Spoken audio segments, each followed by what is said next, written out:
Inefficient meaning it's Well, waste of start with resources. the monetary system Yeah, is, the monetary system wastes limitless amounts of resources in replication, duplication of products that are not necessary. They change the style of automobiles, put a fin on the end every year, or make it look different. And if you got a new car every year, you kept up with the Joneses. So the whole idea was to get you to get a new refrigerator, a new television set, and to modify things so that there be the necessity of you purchasing more goods, louder. No, you just talk to me. Don't talk to the Oh, camera. I see. I didn't know what Don't that talk to meant. the camera. Talk to me. Okay. To produce goods and services and make them available.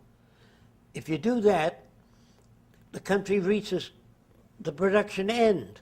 But if you modify things and keep changing them every year, add a new feature that's desirable, they would have to turn in the old stuff and purchase new things. So it's called the conscious withdrawal of efficiency to increase sales. In other words, suppose I design a motor car whereby you turn two handles downward, pull out the engine, put in a replacement engine, lock it. You don't hold the car up overnight, and you put in the replacement engine. We can design hundreds of replacement parts of a car, but to replace sometimes a $2 spring, you have to take the whole motor apart. Now, if the motor companies had to service their cars, I'm sure they wouldn't look like they do. Today, there's a whole bunch of wiring above your engine, parts, levers, gears. They would design a cap with all that on that slips over the motor with a Cannon plug with multiple outlets. All you do is slip that off and you can get to the motor. This way you have to disconnect many things. The automobile companies don't have to do that.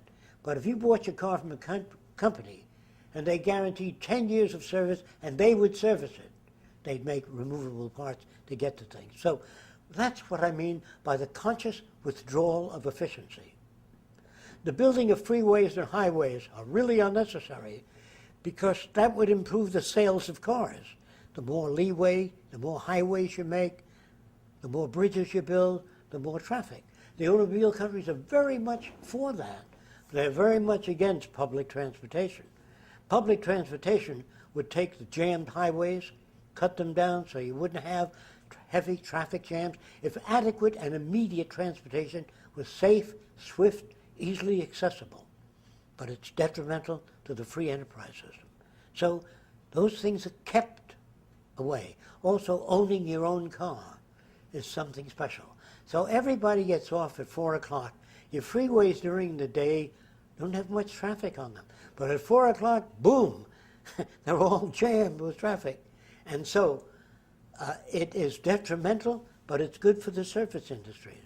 Tires, gasoline consumption on a highway that's jammed, you're burning fuel.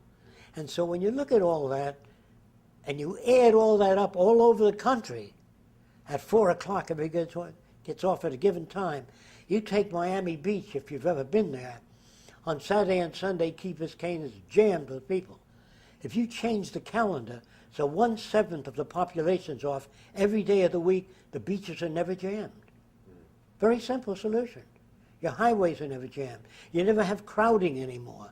You don't have to build additional bridges. So, and every automobile parked in front of a factory, you got hundreds of automobiles parked there all day long.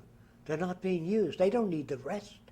So when automobiles in the future are accessible and available to all people, they're just like lined up ready for your use. You don't own them. They're the best cars the nation can turn out. They'll be built in the quality of a Rolls Royce or better than a Mercedes Benz. Those cars are there for your use. You get in, use them. When you get to your factory, you get out of your car, someone else takes it and uses it another way. That way you cut down on half the amount of automobiles immediately. But all these cars sitting in car lots are really waste of energy, because you don't have to turn a factory off. The machines don't need sleep at night. So you run your factory 24 hours a day, you can produce much more goods and services. And you have your work shift to the day and night. And the person says, well, what if another person doesn't want to work at night? Then you change the incentive. If you work at night, you work 3 hours. If you work during the day, you work 7 hours.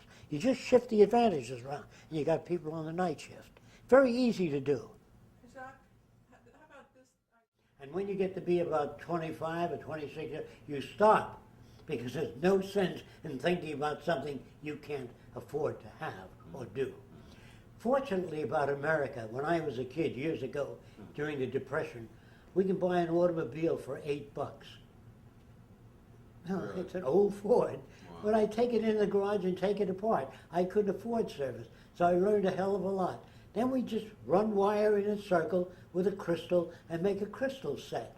Americans were able to grasp materials and play with it.